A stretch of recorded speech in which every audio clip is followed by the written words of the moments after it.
to channel 9.81, New and News. As you might have heard, U.S. swimmer Caleb Dressel had a phenomenal race in the 2020 Olympic swimming meet, leading the U.S. with a great victory. Today we're going to dive more into some of his techniques and highlights in the 100-meter race. Dressel starts off preparing for the relay, patiently standing on the board, as you can see right here. He cannot enter the pool unless he applies force on the board, leading to the board applying force back on him, which creates that motion. And that's known as Newton's first law. As he's standing, Caleb stays at rest, as seen right here, and he will remain at rest unless a force is applied on him. Caleb gets in position, as seen right here, and uses the platform to exert force from the board, repelling him in a horizontal motion, as seen right here. This horizontal direction results in him gaining distance and velocity as he gets to the end of the 50-meter.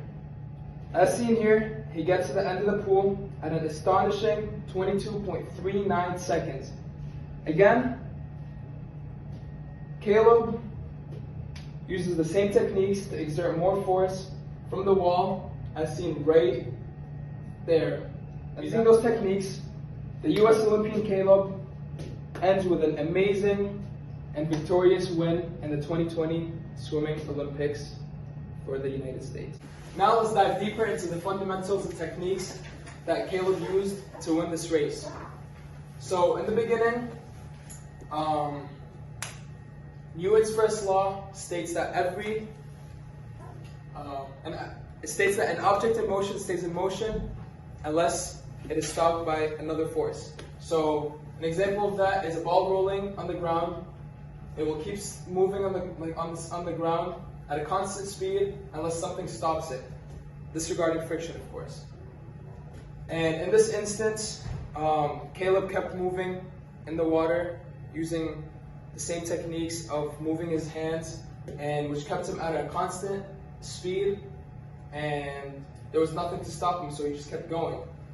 And then when it comes to Newton's third law, Newton's third law states that for every action there's an equal opposite reaction. So when he got to the end of the wall, he pushed off with his feet, which resulted in the wall pushing back on him with a force. Newton's third law has an equation for force. In order to calculate force, you have to look at the mass and then the acceleration and multiply them by each other, which gives you the force.